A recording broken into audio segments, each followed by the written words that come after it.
Hello everyone, welcome to Hines. मैं हूं पुष्पा, आपकी साइंस मेंटर। और आज जो इस यूट्यूब चैनल पे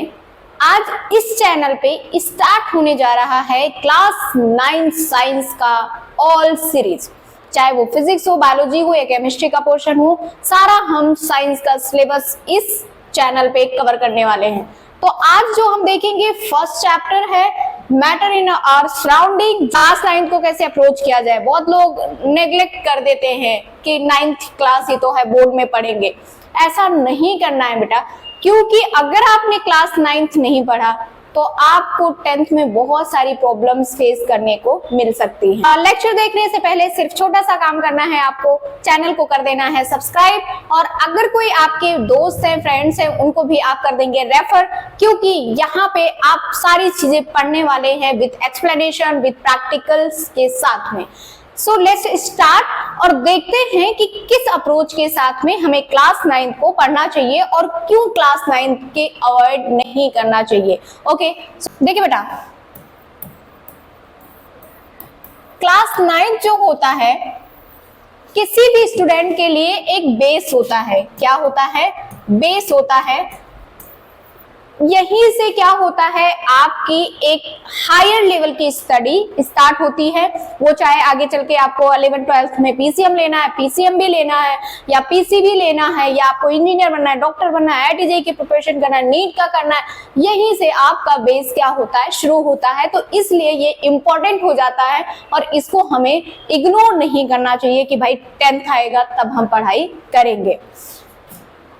ये होता है बेस। दूसरी क्या करेंगे, एनसीईआरटी फॉलो करेंगे, एनसीईआरटी की बुक फॉलो करेंगे, और उसमें जो एक्सरसाइजेस होंगे, फर्स्टली हम एनसीईआरटी पे ध्यान देंगे, एनसीईआरटी का जो भी है। उसके बाद में अगर हम रेफरेंस लेंगे, एनसीईआरटी समझ में आने के बाद में अगर हम रेफरेंस लेंगे तो लखमीर सिंह, मंजीत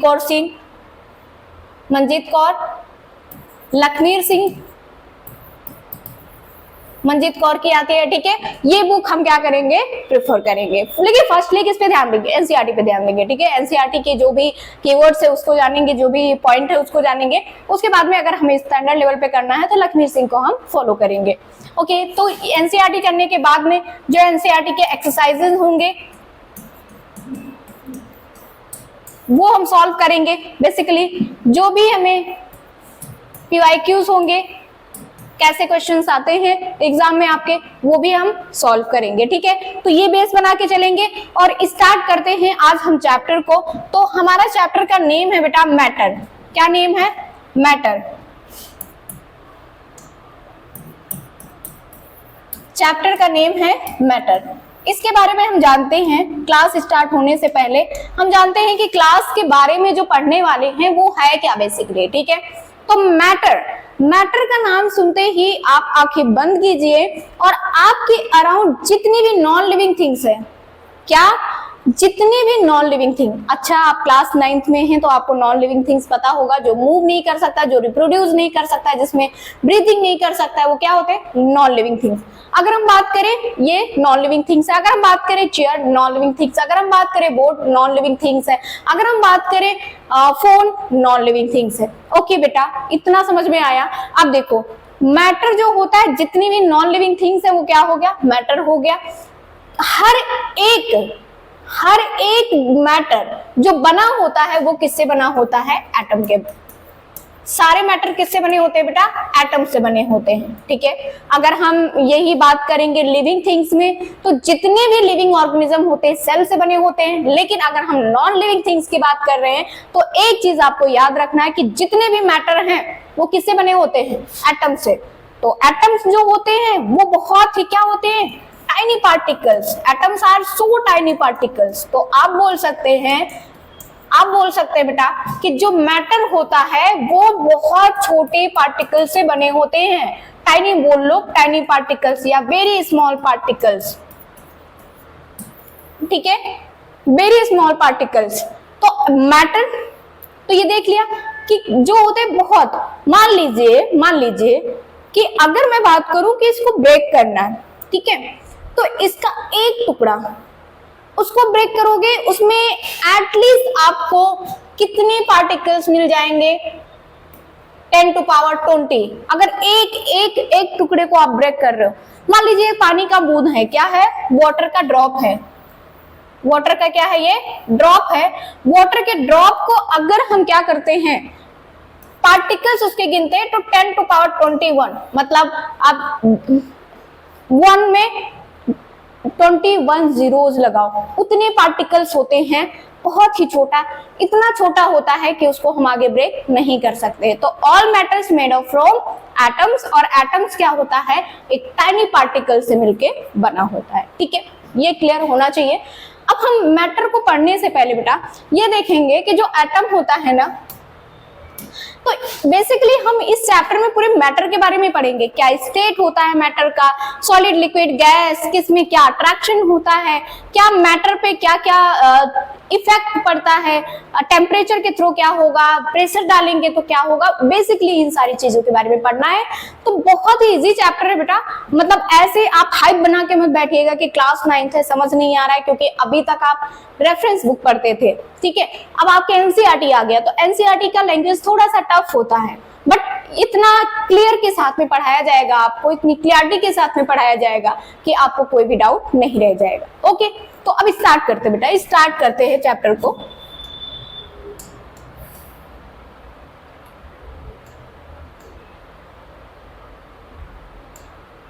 देखो, इंट्रोडक्शन पढ़ेंगे मैटर का। ओके, इंट्रोडक्शन पढ़ेंगे तो क्या बोल रहा है इंट्रोडक्शन में?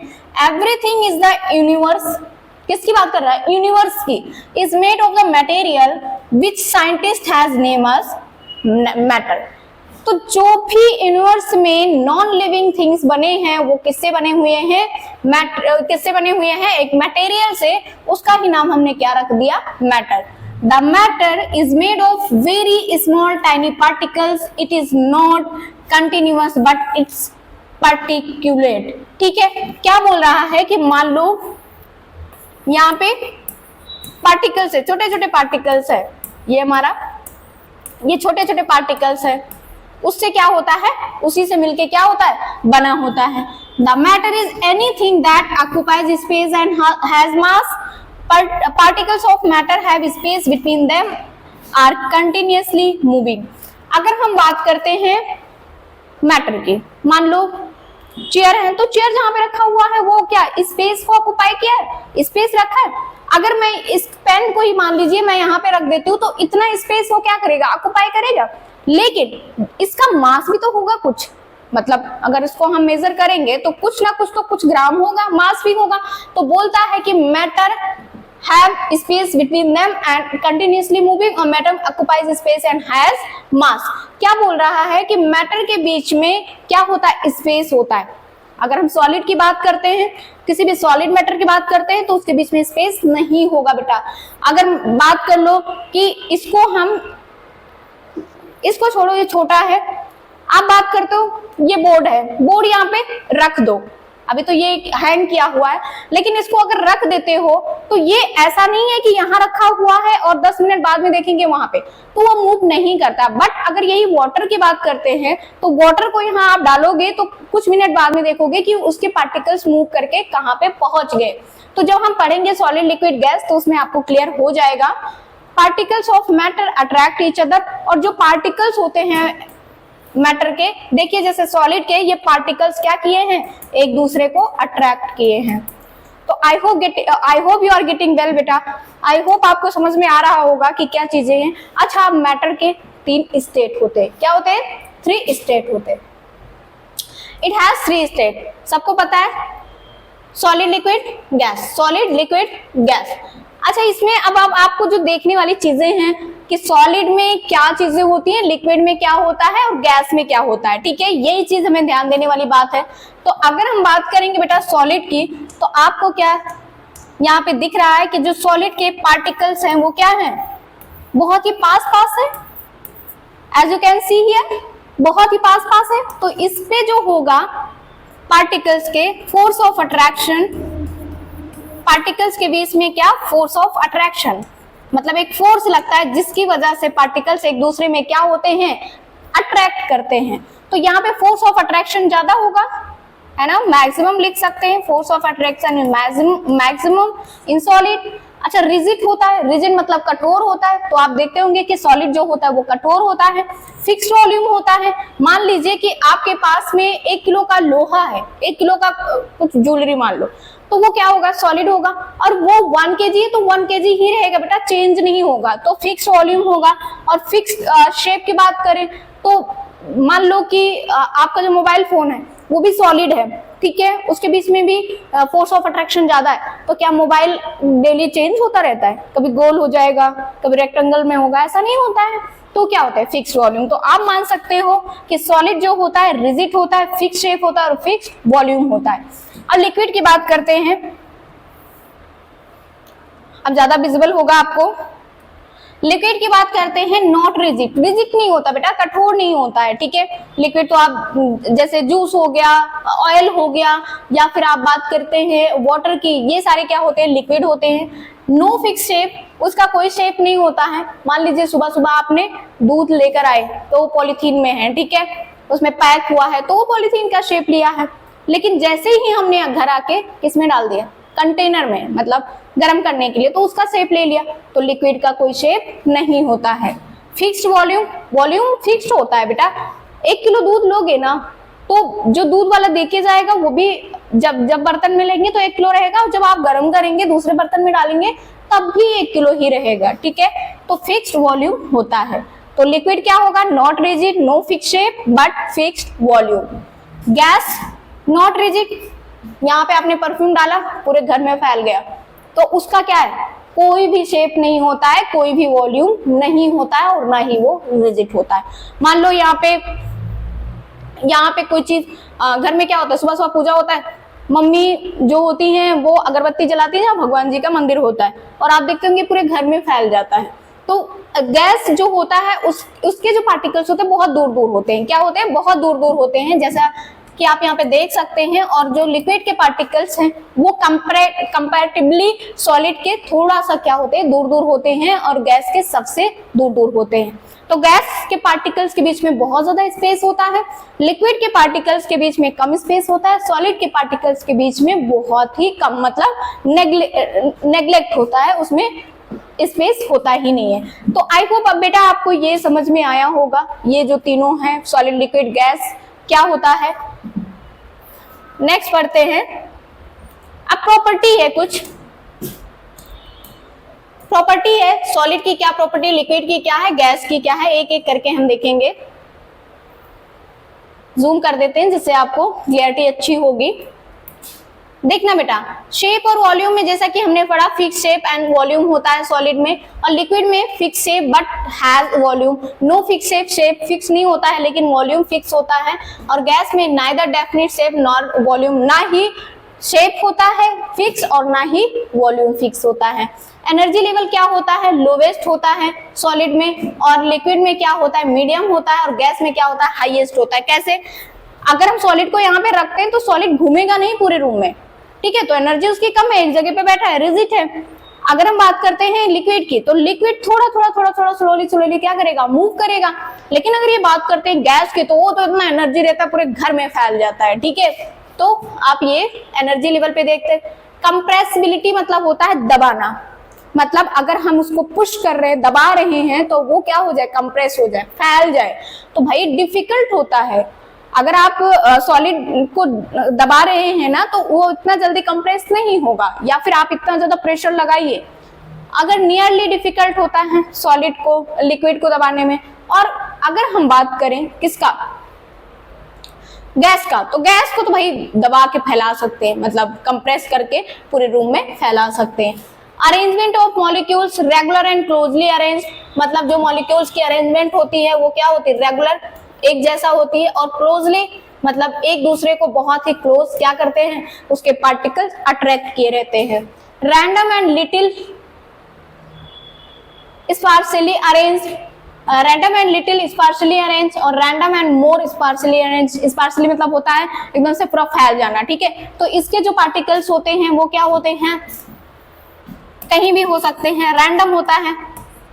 और अगर गैस की बात करें तो वो भी रैंडम होता है, और ये मोर स्पार्सली होता है, बहुत ज्यादा फैल जाता है। फ्लूइडिटी मतलब होता है बहना, ठीक है। Can not flow, solid flow नहीं होगा बेटा, सॉलिड कभी भी फ्लो नहीं होगा, ध्यान में रखना आप।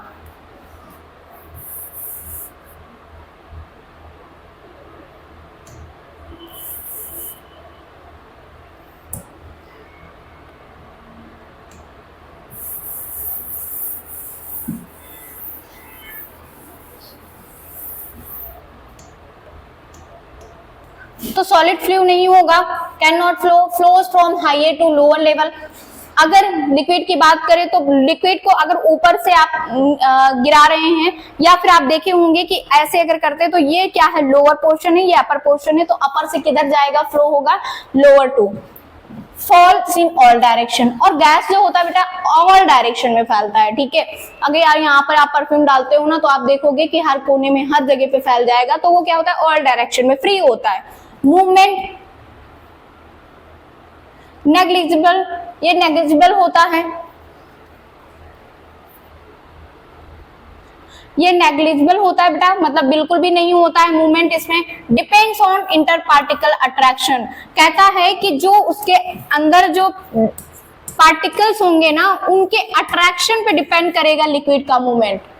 मान लो वाटर है एक और एक ऑयल है, तो ऑयल थोड़ा भारी होता है कंपैरेटिवली वाटर, तो वो क्या होता है कि देखेंगे वाटर जल्दी फ्लो कर रहा है और जो लिक्विड जो ऑयल है ना वो स्लो स्लो फ्लो कर रहा है। तो depends on inter particles attraction, free, constant and random, मतलब ये किधर से भी जा सकता है, रैंडम हो सकता है, अपन पूरा फैल सकता है मूवमेंट में। इंटर पार्टिकल स्पेस जो होता है वेरी लेस होता है, मतलब इसके बीच में स्पेस की कमी होती है।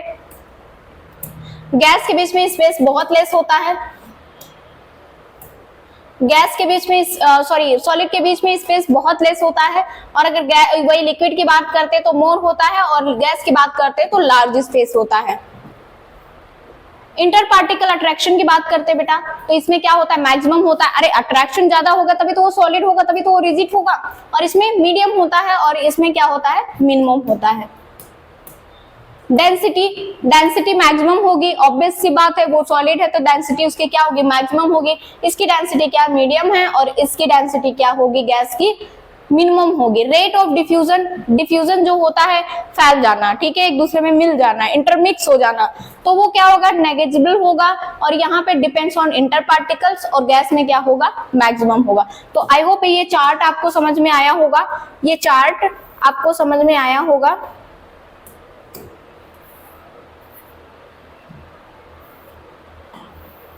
तो इसका आप स्क्रीनशॉट भी ले सकते हैं, जो प्रॉपर्टी सॉलिड लिक्विड गैस की प्रॉपर्टी उसका आप स्क्रीनशॉट ले सकते हैं। नेक्स्ट बढ़ते हैं बेटा, ये आप देख सकते हैं, यहाँ पे आप देख सकते हैं, इसके थ्रू हम समझा देते हैं कुछ कि ये सॉलिड है, तो क्या आप देख सकते हैं कि इसके जो पार्टिकल्स का अट्रैक्शन है वो ज्यादा है, इंटर पार्टिकल्स अट्रैक्शन क्या है, ज्यादा है।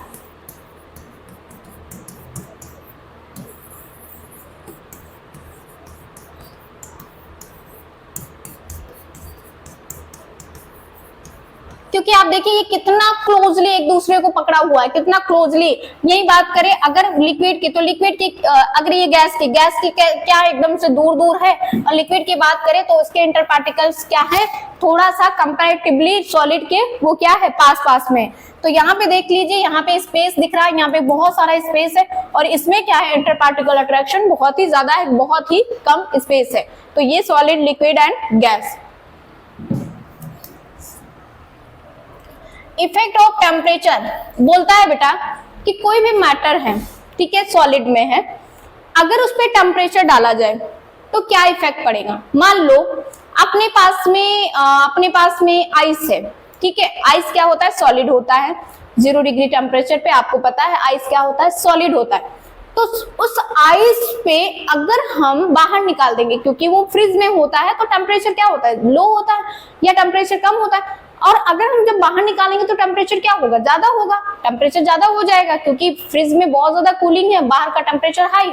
तो जैसे ही हमने टेम्परेचर दिया वो किस में कन्वर्ट हो गया, वाटर में कन्वर्ट हो गया। As you can see here, ये क्या है, आइस क्यूब है, और इस पे हमने जैसे ही टेम्परेचर दिया बेटा, जैसे ही हमने क्या दिया टेम्परेचर, ये साइन किसका होता है, हीट का होता है, तो वो किस में कन्वर्ट हो गया, वाटर में।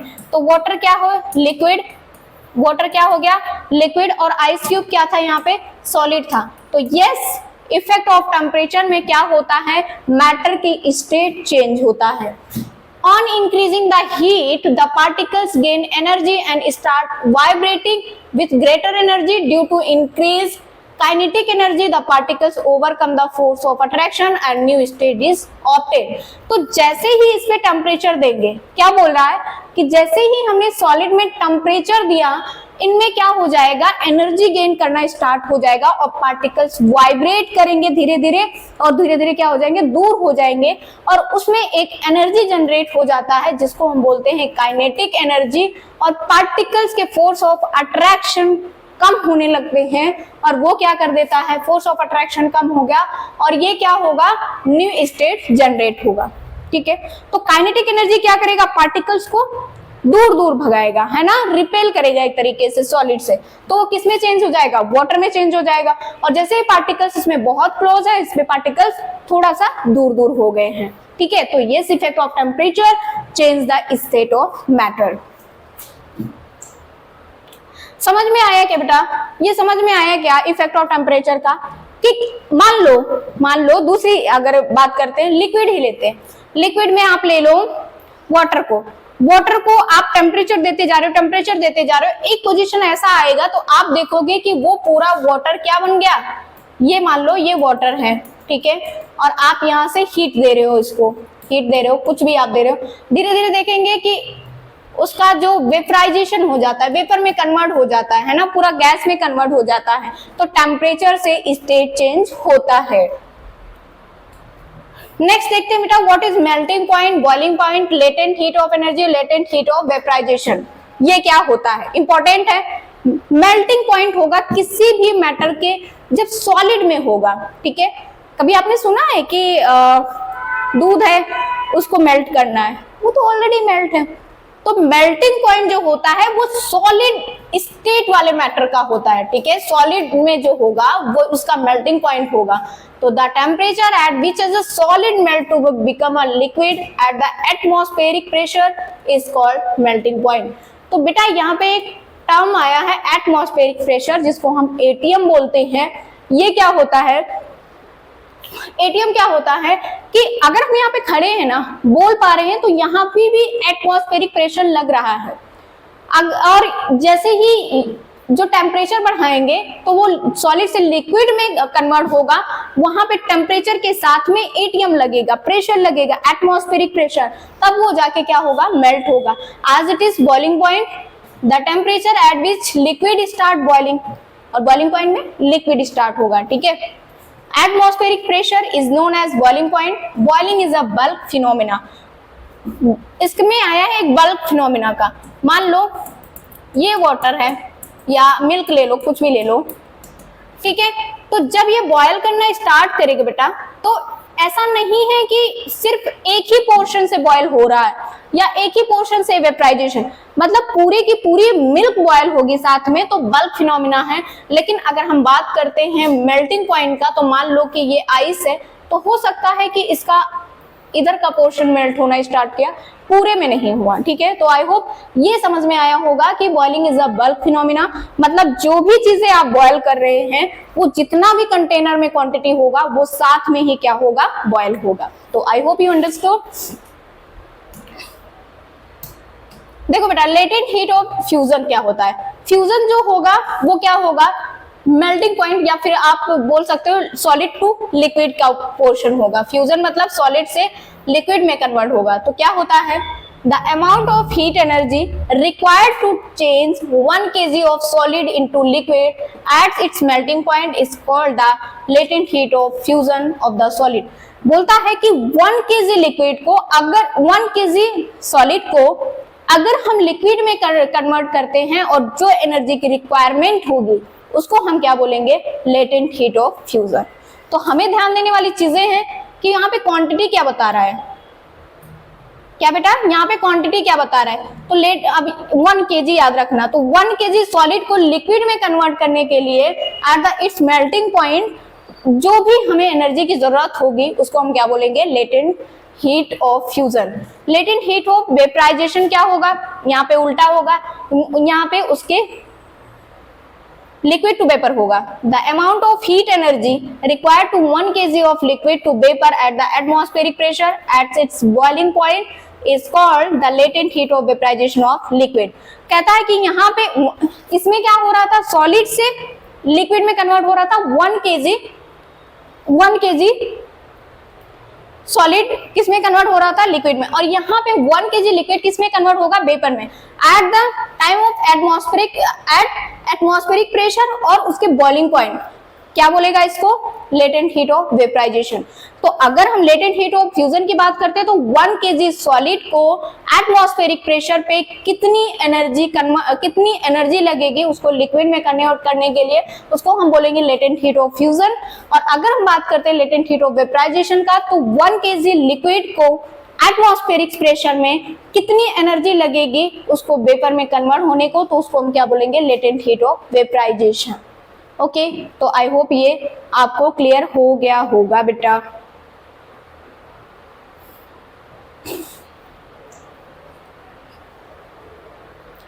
बोलता है कि effect change of pressure on the matter. क्या मैटर पे प्रेशर का कोई इफेक्ट पड़ेगा? टेम्परेचर को तो हमने देख लिया कि टेम्परेचर से हाँ मैटर के स्टेट चेंज हो रहे हैं, उसके इंटर पार्टिकल्स जो है वो अलग हो रहे हैं या फिर उसमें मूवमेंट हो रहा है ना। तो अगर ये बात करें प्रेशर की कि किसी भी मैटर पे अगर हम प्रेशर डालते हैं तो क्या इफेक्ट पड़ेगा? आप बताओ, सोच के बताओ कि टेम्परेचर से स्टेट तो चेंज हो रहा है, क्या प्रेशर से हम स्टेट चेंज कर सकते हैं? मान लो कि आप चेयर पे खड़े हो गए, क्या चेयर को आप लिक्विड में चेंज कर सकते हो? ऐसे तो सोचोगे, है ना। लेकिन यस बेटा, हाँ, हम प्रेशर के थ्रू भी क्या चेंज कर सकते हैं, उसके स्टेट को चेंज कर सकते हैं। कैसे? On applying pressure, the particles of matter can be brought close to together and state of matter can be changed. For example, CO2 gas can be solidified by applying pressure and lowering temperature.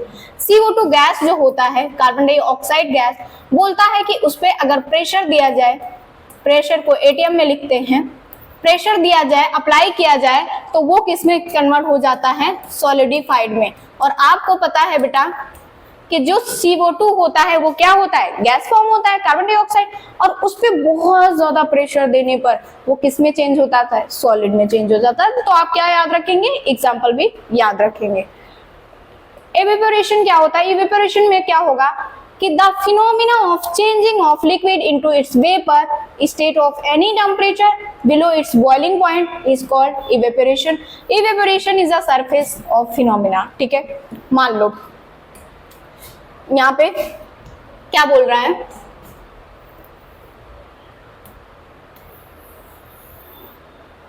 ये क्या है बेटा, ocean है। Ocean में आपको पता है water होता है, बहुत ज्यादा नीला कर देते हैं जिससे आपको वाटर की क्लियरिटी पता चलेगी। वो ये क्या है, वाटर भरा हुआ है।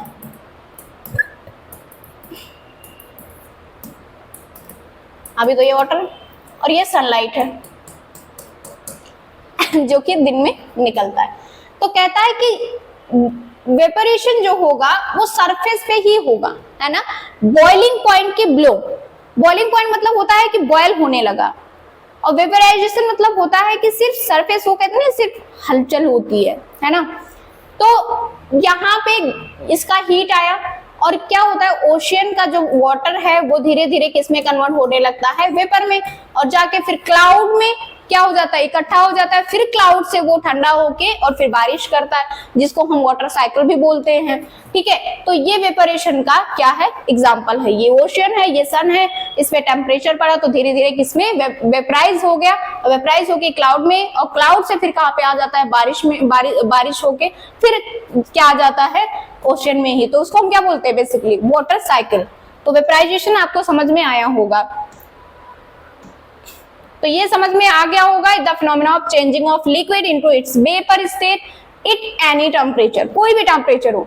बॉइलिंग पॉइंट होता है बेटा, वाटर का बॉइलिंग पॉइंट जो होता है वो 100 डिग्री सेल्सियस होता है। ठीक है, 100 डिग्री सेल्सियस, लेकिन यहाँ पे क्या बोल रहा है कि वेपराइजेशन के लिए एनी टेम्परेचर चाहिए, कोई भी टेम्परेचर हो बिलो इट्स बॉइलिंग पॉइंट। याद रखना, ये टर्म्स याद रखना इंपॉर्टेंट है। अब देखिए कि जो कुछ स्टेट होते हैं ना, वो क्या करते हैं, सॉलिड लिक्विड गैस अपने अपने अलग अलग स्टेट में चेंज होते हैं, तो ये ध्यान देने वाली बात है। हम पढ़ेंगे पहले सॉलिड टू लिक्विड, अगर चेंज होगा तो हम इसको क्या बोलेंगे। मान लो बेटा आइस क्यूब है और वो चेंज हो गया किसमें, वाटर में, तो उसको हम बोलेंगे मेल्टिंग पॉइंट। क्या बोलेंगे, melting point. Are you getting or not, is it clear. Melting point कहते नहीं मेल्ट हो रहा है। अब देखना, अगर हम उसी लिक्विड को, बॉटल भरते हो आप लोग स्कूल ले जाने के लिए, कहते हो मम्मी इसको बर्फ जमा देना, कहते हो ना, तो उसको हम क्या बोलते हैं बेटा, फ्रीजिंग पॉइंट। क्या बोलते हैं इसको, फ्रीजिंग पॉइंट। ओके क्लियर है इतना। सॉलिड टू लिक्विड मेल्टिंग और liquid to solid freezing, solid to liquid melting और लिक्विड टू सॉलिड फ्रीजिंग। अब हम चलेंगे solid to gas. Solid to gas अभी हमने पढ़ा क्या, सॉरी लिक्विड टू गैस हमने पढ़ा क्या, एवेपोरेशन। इवेपोरेशन में क्या होगा, एवेपोरेशन में लिक्विड में कोई चीजें हैं और किसमें, वेपर में कन्वर्ट हो गई। ठीक है, जैसे पानी का गर्म किया और पूरी पूरी पानी क्या होगी, खत्म हो गई, तो वो क्या हो गया, इवेपोरेशन हो गया। लेकिन अगर उसी गैस को बेटा कंडेंसेशन, अगर लिक्विड में चेंज करते, गैस को लिक्विड में चेंज करते हैं, तो उसको हम क्या बोलते हैं, कंडेंसेशन। कंडेंसेशन का एग्जाम्पल देती हूँ।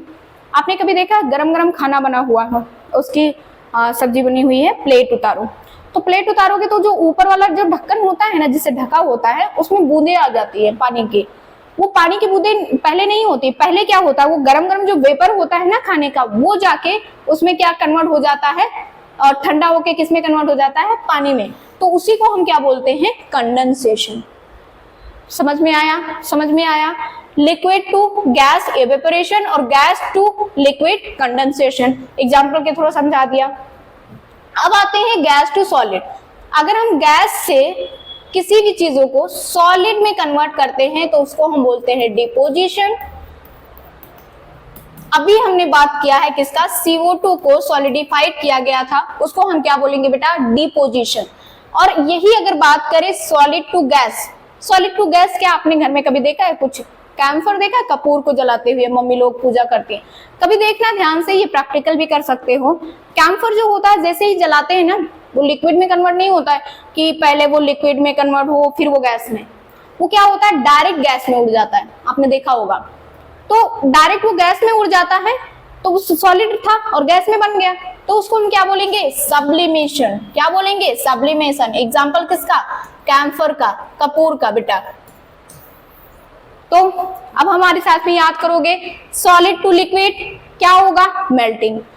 लिक्विड टू सॉलिड क्या होगा, फ्रीजिंग। लिक्विड टू गैस क्या होगा, एवेपोरेशन। गैस टू लिक्विड क्या होगा, कंडेंसेशन। गैस टू सॉलिड क्या होगा, डिपोजिशन। सॉलिड टू गैस क्या होगा, सब्लिमेशन। ये 6 आपको टर्म्स याद रखना पड़ेगा, और ये फिनोमिना होगा due to temperature, due to pressure. Okay बेटा, ये आप चेंजेस या तो टेम्परेचर के थ्रू करवा सकते हैं या तो प्रेशर के थ्रू करवा सकते हैं। Are you getting or not, clear है, क्लियर है, तो इसके आगे बढ़ते हैं। Factor affecting evaporation. अगर एवेपोरेशन होता है कि कौन कौन से फैक्टर अफेक्ट करते हैं, इंक्रीज द सरफेस एरिया, पहले एग्जांपल ले लेते हैं।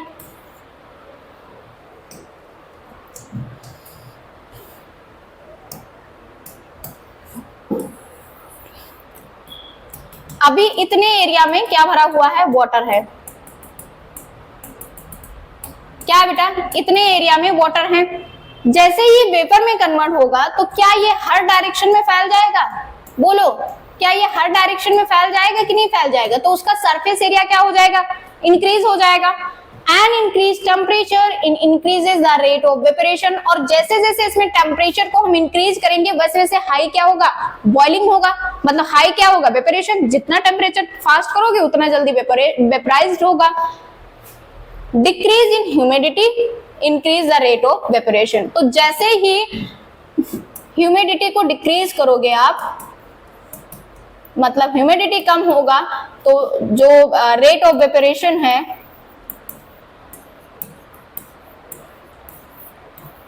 वो क्या होगा बेटा, हाई होगा, ठीक है। Increase the rate of evaporation, in increase the wind speed increase the rate of evaporation, और हवा की स्पीड से भी वेपोरेशन हाई होगा, याद रखना। तो wind speed is directly proportional to rate of evaporation, okay. तो विंड स्पीड को हमने हाई किया तो क्या इंक्रीज हो गया, रेट ऑफ वेपोरेशन, उतना ही फास्ट वेपोरेशन होगा। Evaporation causes a cooling effect, और इवेपोरेशन जो होता है वो कूलिंग इफेक्ट का भी एक कारण है, ठीक है। तो आई होप बेटा ये फैक्टर याद हो गया होगा। नेक्स्ट बढ़ते हैं, कैरेक्टरिस्टिक्स ऑफ मैटर। हम कवर कर रहे हैं एनसीईआरटी। एनसीईआरटी आप बुक ओपन करके भी बैठ सकते हो, और जो जो हो गया उसको टिक करते चलिए, साथ में जो हो गया है टॉपिक उसको टिक करते रहिए, ओके। तो उससे ज्यादा क्लियरिटी होगी आपको। Characteristics of particles, okay. क्या कैरेक्टरिस्टिक्स है पार्टिकल के? Particles of matter have space between them, कहता है कि जो पार्टिकल्स हैं मैटर के, उनके बीच में स्पेस होता है। यस, बिल्कुल एब्सोल्युटली होता है। सॉलिड में कम होगा और लिक्विड में ज्यादा होगा और गैस में सबसे ज्यादा होगा। तो the characteristic one of the concept behind the solubility of substance, solubility मतलब होता है बेटा घुलना, घुल जाना किसी चीज में, ठीक है। For example on dissolving sugar in water, मान लो हमने क्या ले लिया, शुगर ले लिया, और वाटर तो है अपने पास, उसमें हमने शुगर को डाल दिया। थोड़ी देर बाद में आप देखते होंगे कि शुगर के पार्टिकल्स जो है पूरी तरीके से किसमें मिक्स हो गया, किसमें मिक्स हो गया बेटा, वाटर में, शुगर के पार्टिकल्स, और ये ऑलरेडी क्या है, वाटर है। इसके पार्टिकल्स शुगर के इसमें मिक्स हो गया और वो दिखाई भी नहीं देता है। तो भाई ये दिमाग लगाओ कि वाटर, जो शुगर के पार्टिकल्स है वो वाटर के पार्टिकल्स में कैसे मिक्स हो गया, क्योंकि उसके बीच में स्पेस है। तो क्या बोल रहा है कि of the matter have space between them, उसके बीच में स्पेस है, तभी वो इसमें क्या हो गया, पूरी तरीके से मिल गया। एग्जाम्पल क्या दिया हुआ है, dissolving sugar in water, there is no rise in the water level because the particles of sugar get into the inter particle space between the water particles. जो हमने समझाया है वही है, ज्यादा इसमें ध्यान नहीं देना है। क्या, क्योंकि लिक्विड में स्पेस होता है बेटा, और शुगर के पार्टिकल्स उसमें जाके मिल गया और पूरी तरीके से क्या हो गया, डिसॉल्व हो गया।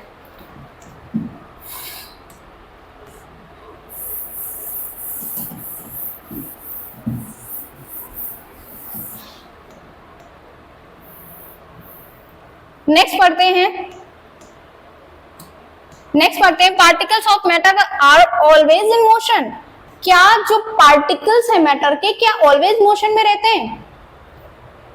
क्या अगर हम बात करें सॉलिड की, तो सॉलिड के तो नहीं रहते हैं, लेकिन सॉलिड मूव नहीं कर सकता है, मोशन नहीं कर सकता है, बट वाइब्रेट कर सकता है। सॉलिड के पार्टिकल्स वाइब्रेट कर सकता है।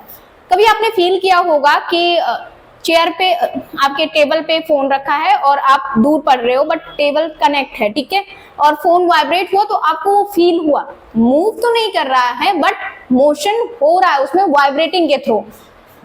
Particles of matter show continuous random movements due to the kinetic energy they possess. तो ये क्या करता है, मूवमेंट करता है due to kinetic energy. A rise in temperature the increases the kinetic energy, कहता है कि अगर हम टेम्परेचर को क्या कर रहे हो, इंक्रीज कर रहे हो, तो काइनेटिक एनर्जी क्या हो जाएगा बेटा, इंक्रीज हो जाएगा। काइनेटिक एनर्जी क्या हो जाएगा, इंक्रीज हो जाएगा। किसके, पार्टिकल्स के, काइनेटिक एनर्जी ऑफ पार्टिकल्स। तो बढ़िया से नोट्स बनाएंगे आप, जिसको लास्ट टाइम पे रिवीजन करने में इजी रहेगा। Making them move more vigorously, vigorously मतलब होता है बहुत फास्ट। तो काइनेटिक एनर्जी क्या होता है कि जो पार्टिकल्स होते हैं उसको मूवमेंट में हेल्प करता है, वो एनर्जी उसमें मूवमेंट करवाने में हेल्प करवाता है। Particles of matter attract each other, क्या पार्टिकल्स हैं मैटर के वो अट्रैक्ट करते हैं ईच अदर को, एक दूसरे को, ईच अदर को नहीं, एक दूसरे को। In every substance there is an interparticle force of attraction, चाहे वो सॉलिड हो बेटा, एक दूसरे में खूब कनेक्ट हो, चाहे वो लिक्विड हो, दूर दूर हो, और चाहे वो गैस हो, उसके पार्टिकल्स में फोर्स ऑफ अट्रैक्शन होता है। Acting between the particles to break a substance we need to overcome this force, the strength of the force differ from one substance to another substance. अगर बात करें इसमें attraction की, तो इसमें अट्रैक्शन ज्यादा होगा क्योंकि ये सॉलिड है, एक दूसरे को बहुत क्लोजली क्या किए होंगे, एक दूसरे को अट्रैक्ट किए होंगे, तभी तो वो पूरा एकदम से बॉन्ड बनाया है। अगर बात करें तो लिक्विड की कंपैरेटिवली सॉलिड की क्या होगा, कम होगा, और गैस में और ज्यादा अट्रैक्शन कम होगा, किसके, उनके पार्टिकल के बीच में। ठीक है, तो ये क्लियर होना चाहिए। Particles of matter attract each other. Diffusion क्या होता है? When the particles, diffusion, when the particles of matter के particles, बस आप कीवर्ड पे ध्यान दो कि क्या बोल रहा है, आंसर अपने आप मिल जाएगा। When the particles of matter intermix on their own with each other, the phenomena is called diffusion. For example, spreading of ink in water. Intermix करेंगे एक दूसरे को खुद में, इंक है, पेन का इंक, हमने वाटर में उसको मिला दिया तो क्या हो गया, इंटरमिक्स हो गया, डिफ्यूज हो गया। ठीक है, तो डिफ्यूजन होगा तो किस में मिक्स हुआ है, वाटर में मिक्स हुआ है। ठीक है, तो वाटर में क्या मिक्स हुआ है, इंक मिक्स हुआ है, तो वो क्या हो जाएगा, डिफ्यूजन का इंटरमिक्स कर रहा है। तो देखते हैं क्या क्या होता है। During diffusion, the particles occupy the interparticle space. Absolutely, ये अगर आपका वाटर है और अगर आप इसमें इंक डालेंगे ब्लू कलर की, तो वो भी कहीं ना कहीं स्पेस लेगा बेटा, कहीं ना कहीं स्पेस लेगा, तो ये क्या करेगा, ऑक्युपाई करेगा अपनी स्पेस को। The rate of diffusion increase with increases the temperature due to increase the kinetic energy of particles. बोलता है कि rate of diffusion इंक्रीज होगा, क्या इंक्रीज होगा ये जब हम क्या इंक्रीज करेंगे, टेम्परेचर को इंक्रीज करेंगे, तो डायरेक्टली प्रोपोर्शनल होगा। और due to kinetic energy of particles, किसकी वजह से, जो काइनेटिक एनर्जी काम कर रहा है पार्टिकल्स में, जो सारा काम का वो कहते नहीं, सारे कांड का यही वो है भागीदार, वैसे ही काइनेटिक एनर्जी पार्टिकल्स के मूवमेंट में काम करवाता है। सो बेटा डिफ्यूजन समझ में आया क्या? When the particles of matter intermix on their own with each other, the phenomena is called diffusion. For example, spreading ink in water.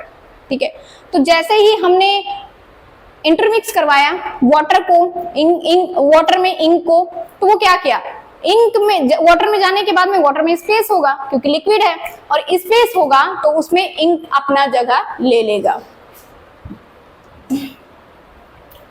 अब क्या है, फैक्टर इफेक्ट अफेक्टिंग इवेपोरेशन। कौन कौन से फैक्टर इवेपोरेशन को इफेक्ट करता है? टेम्परेचर एब्सोल्युटली करता है। The rate of evaporation increases with an increase temperature. तो अगर आप ऐसे लिख सकते हो, रेट ऑफ इवेपोरेशन इंक्रीजेस किसके, टेम्परेचर के। तो टेम्परेचर इंक्रीज करेंगे तो रेट ऑफ इवेपोरेशन क्या हो जाएगा, इंक्रीज हो जाएगा। Surface area, the rate of evaporation increases with an increase surface area. और अगर आप और ज्यादा एरिया में उसका वेपोराइज करवाते हैं तो उतना ही वो फास्ट होगा। Humidity, the rate of evaporation with an increase in humidity. ठीक है, विंड स्पीड, जो कि पहले बता चुकी हूँ, the rate of evaporation increase with an increase in wind speed. हवा की स्पीड से भी वेपोराइज जल्दी होगा। कभी आपने देखा कि पानी कह रही हूँ, क्लॉथ्स, जो गीले क्लॉथ्स होते हैं, आप कहते हो कि धूप तो नहीं निकला लेकिन हवा चल रही, सूख जाएगा, तो तो विंड के स्पीड से भी क्या होता है, वेपराइज होता है, तो जो भी वाटर होगा वो वेपराइज हो जाएगा और आपका क्लॉथ क्या हो जाएगा, सूख जाएगा। तो ये भी क्या है, एक फैक्टर है किसका, इवेपोरेशन का। लास्ट बेटा, can matter change it's state, ये तो हमने कब से पढ़ लिया। कहोगे मैडम आपने स्टार्टिंग से ही तो यही पढ़ा रहे हो, can matter change it's state, yes absolutely. Affect of change of temperature on the state of matter, temperature के थ्रू भी होता है, प्रेशर के थ्रू भी होता है state change.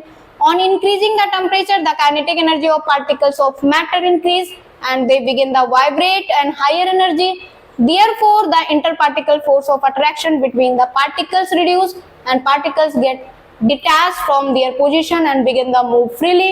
As a result the state of matter begin the change, solid undergo phase change to form a liquid, similarly liquid also undergoes phase form to gases। क्या बोल रहा है कि अगर हम टेम्परेचर देते हैं तो सॉलिड लिक्विड में सॉलिड लिक्विड में कन्वर्ट होगा और गैस लिक्विड किस में कन्वर्ट होगा, गैस में कन्वर्ट होगा। ये पूरी कहानी हमने अभी पूरे लेक्चर में यही पढ़ रहे थे। तो आई होप बेटा आपको मैटर इन आवर सराउंडिंग में कोई भी डाउट नहीं होगा और ये पूरा चैप्टर आपका होता है इसी पे फिनिश। और आई होप ये लेक्चर आपको समझ में आया है, तो please like share and subscribe, अपने दोस्तों के साथ भी रेफर कर सकते हैं। सो मिलते हैं नेक्स्ट वीडियो में जिसमें हम पढ़ेंगे chapter 2 is matter around us pure. ये भी चैप्टर आपका क्या है, इंपॉर्टेंट है। ठीक है, सो बाय बाय, टेक केयर।